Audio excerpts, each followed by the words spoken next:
I'm a matchmaker. I've been in business for the last 27 years in the Washington, D.C. area and also serving Baltimore as well.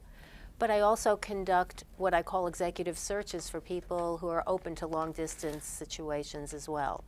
It's my job to get people together for meaningful long-term relationships as opposed to dates. And I have been actively matching people in this community and have had over 74 marriages, one recent engagement, and hundreds of relationships over the years that I've been doing this.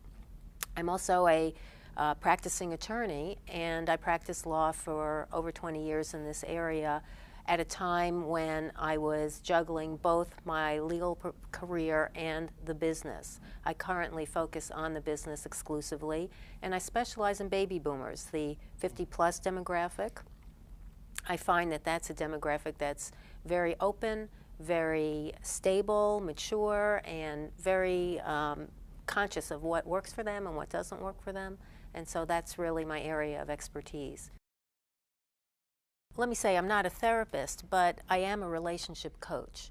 And so I get a background, a history. I start with a family background. I want to know about the dynamics in the family. I want to know if somebody's parents had a happy marriage, for example. I want to know how that affected them. I also want to know their relationship history. What's happened, what have been the issues in past relationships, if they've been married, what led to the divorce. If they haven't been married, is it a commitment issue perhaps that they're struggling with? And so some people do come to me not necessarily to meet other people, but to figure out how they can be successful in dating. And so I work with them to really give them a perspective and a comfort zone before I actually send them out on dates. None of us are mind readers, and we don't necessarily have to be psychologists in order to get the other person, but I always advise people that if you can show some vulnerability on your part, that makes you much more approachable to the other person, and all of a sudden it's less threatening. I see. So a different dynamic does take place when that can happen, but people have to have the self-confidence to be vulnerable, and that's another thing. That love is really about attaching to each other's vulnerabilities, not admiring somebody on the surface.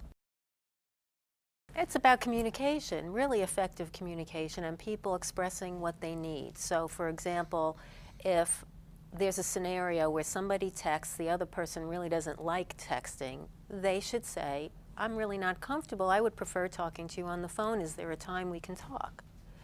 And really saying what it is that they want from the other person and what their style and what's most comfortable for them. And a lot of people don't do that. They get caught up in the whole pace of, oh, well, he's texting me, and they get anxious about how much time should I wait to respond back. I believe this tendency and this phenomenon is the death knell of relationships, because people are not communicating in real time anymore, and they're not talking to each other. And there's really no substitute for hearing someone's voice and really connecting in that way. There's a visceral response that takes place when you hear someone's voice on the phone, and certainly in person, that cannot, be duplicated by a text or an email. And it seems like we've gotten away from that. And because, as I said, I deal with a somewhat older population, we're used to talking on the phone, and it's much more comfortable. And I find that it's much more effective for people actually getting together. It depends on the experience that brings them to this process. For example, I have female clients whose husbands were unfaithful. Okay. So if I know that as a baseline going into trying to match them with somebody, then I know that in their particular cases, it's really important. Well, it always is important, but it's especially important to have integrity be a major factor in terms of somebody's characteristics that I'm going to introduce them to. Like trust issues they have, right, mostly. Right, and it's understandable why they would have trust issues. And so it's important for me to find someone who's really reliable, who's really trustworthy, who's very monogamous, who doesn't want to date multiple people, and where they can really try and focus and relax into that situation. So it really depends what somebody has been through already. And there's such a variety of experiences that people come to the table. I do my best work with people who have been through some therapy, and there is a level of self-awareness that goes into it, so they can articulate to me what it is to avoid, the things that really were painful and wounding for them in the past, so that this new person is not going to rub salt in those very wounds that people are trying to heal from. What I also hear you asking is, how do I know and how do I respond to pressure to become physically intimate with someone before I'm ready? Mm-hmm. And I think that's a common problem, and one of the approaches that I think helps is really to think of it in terms of, as you said, friendship first, but I believe exclusivity really needs to enter into the picture before physical intimacy really emerges in a healthy way. Because relationships are a continuum. So while it starts with attraction, there has to be a stage at which you're trying to figure it out.